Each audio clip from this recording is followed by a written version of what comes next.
The vampire rule in New York is dead for now. Let's go ahead and talk about it.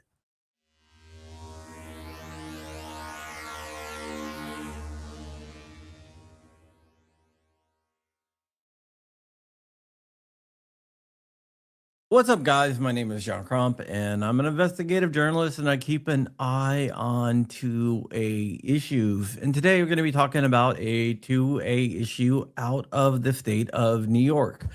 So let's go ahead and back up here and talk about the CCIA first. The CCIA was a law passed after the Brewing decision, where New York decided they wanted to thumb their nose at the Supreme Court. So they did by passing all these draconian gun laws, which actually made New York less permissible to concealed carry than before. And in this case that we're going to be talking about here is known as Christian versus James, and it was brought by the Firearms Policy Coalition and also the Second Amendment Foundation, and just challenges the vampire rule in New York State. The vampire rule says unless someone puts up a sign saying that people are welcome to carry firearms, that it is illegal to carry firearms. In New York, if you got caught doing that, it would be a Class E felony to carry firearms on private property without the person knowing. So basically, they had to post a sign that says firearms are welcome here, which hardly anyone, I'm going to just adjust my feet here, hardly anyone in New York was going to do. So let's go ahead and talk about what happened. A district court judge issued a preliminary injunction against the rule, stating that there is no historical tradition of firearms regulations that this law could be rectified against. So what New York did is they appealed to the Second Circuit Court of Appeals, which covers a bunch of different states, and it was argued in front of a 3-judge panel consisting of Stephen G. James, Michael Keene, actually no, sorry, Bianco, Maneshi, and Lee. I almost gave you who was the defendant, but yeah. So those were the 3 judges that it was argued in front of. The appeal actually had 2 different parts. We're going to talk about both, but let's talk about the vampire rule first, because this one is important. So the first part of the Bruin analysis, which the Second Circuit did, was look at the plain text of the Second Amendment. The plain text of the Second Amendment says the right of people shall not be infringed, blah, blah, blah. You know that. So who are the people? The people are the political class, basically the people who reach the age of the majority in the United States. And the United States is 18 and over. So the plaintiff, Rick Christensen, met that requirement. He is a member of the political class and he's 18 and over, so he met that political requirement. The conduct that he wanted to do was to bear arms, and bear arms, that's pretty obvious, that is covered under the plain text of the Second Amendment.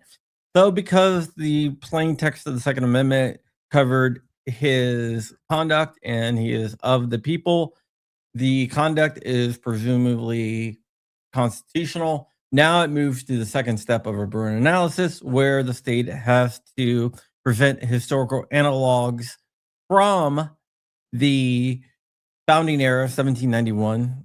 Some anti-gunners will argue it's 1868, but they have to produce founding era laws that are consistent.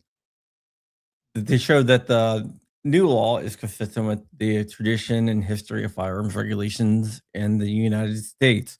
Now, Rahimi, which is another case, said that the law doesn't have to be a dead ringer, but it has to be similar to be useful.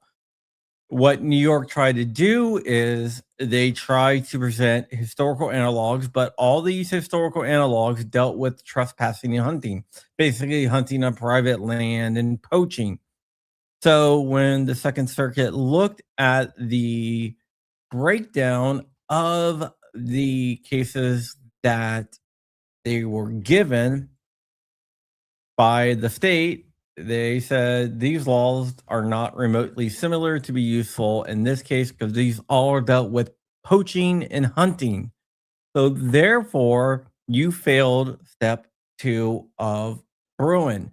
And because they failed step one of Bruin and step two of Bruin, the Second Circuit affirmed the district court's ruling that the vampire law is unconstitutional. There is a case at the Supreme Court called Woodford versus Lopez, which is out of Hawaii.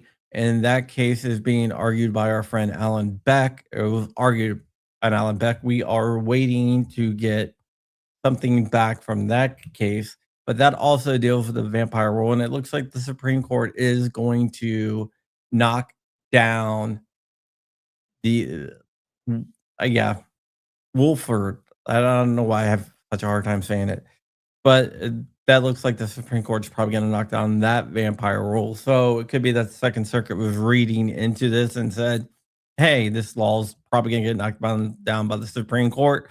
So let's go ahead and keep the injunction on it. Now, this isn't the merits of the case.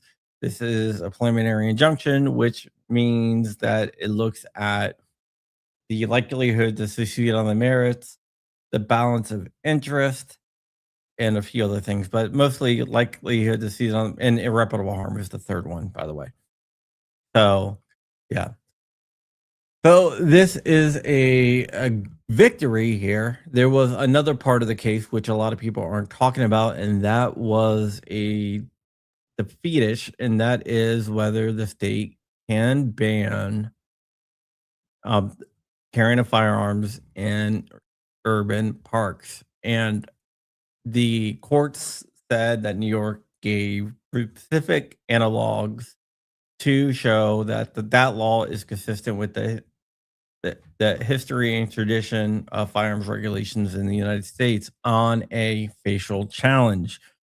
Now, they didn't really address the as applied challenge because the as applied challenge would be applied to rural parks and not urban parks, but the facial challenge has to be overall arching, which means it applies to all parks. So what they're saying is the facial challenge fails because there are historical analogs, and this is what the court said, not me, that shows that banning firearms in an urban park is consistent with the history and tradition of firearms regulations in the United States. I don't exactly agree with that, but that is what they said. So they upheld that.